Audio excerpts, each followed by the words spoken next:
Morning on the Syrian border with Turkey, and more fighters arrived to support Liwa al-Tawhid. This large and established brigade managed to broker and hold an uneasy truce between two of the newer opposition armed groups, the Northern Storm Brigade and Al-Qaeda affiliates, the Islamic State of Iraq and the Levant. These are recent pictures of the disputed town of Azaz, already in ruins from attacks by the Syrian Air Force. Now there's a curfew and all filming since fighting began is forbidden.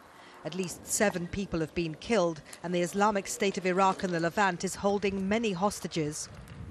Azaz is close to the Turkish border town of Kilis, where there's a large Syrian refugee camp. The fighting's trapped many Syrians on the border. We have been waiting at the Bab el-Salama gate for 3 days to cross back into Syria. We hear the Free Syrian Army and an Islamic group are battling each other, so the border crossing has been closed to traffic. There's no telling yet when or how this dangerous standoff will end, and in any event, the Al-Qaeda-affiliated groups are not leaving the town. After many tense hours of negotiations and more fighting, a ceasefire deal was reached. The release of all hostages, the return of all property, and the Islamic State of Iraq and the Levant to pull back to the other side of Azaz.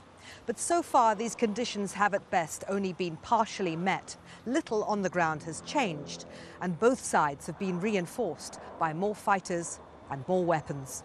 The field hospital in Azaz, seized by the Islamic State of Iraq and the Levant, is still under the group's control. Sources in Azaz say the Al-Qaeda-affiliated group wanted to capture some of the doctors there, who, despite their work treating injured opposition fighters, were considered spies. What's happened to the medical staff is still not known. The fighting here has paralyzed this vital border crossing. And if the Free Syrian Army loses this territory to an Al-Qaeda-affiliated group, then an organization that Turkey, a NATO member, used to fight against, will become its next-door neighbor. Anita McNaught, Al Jazeera, Antakya.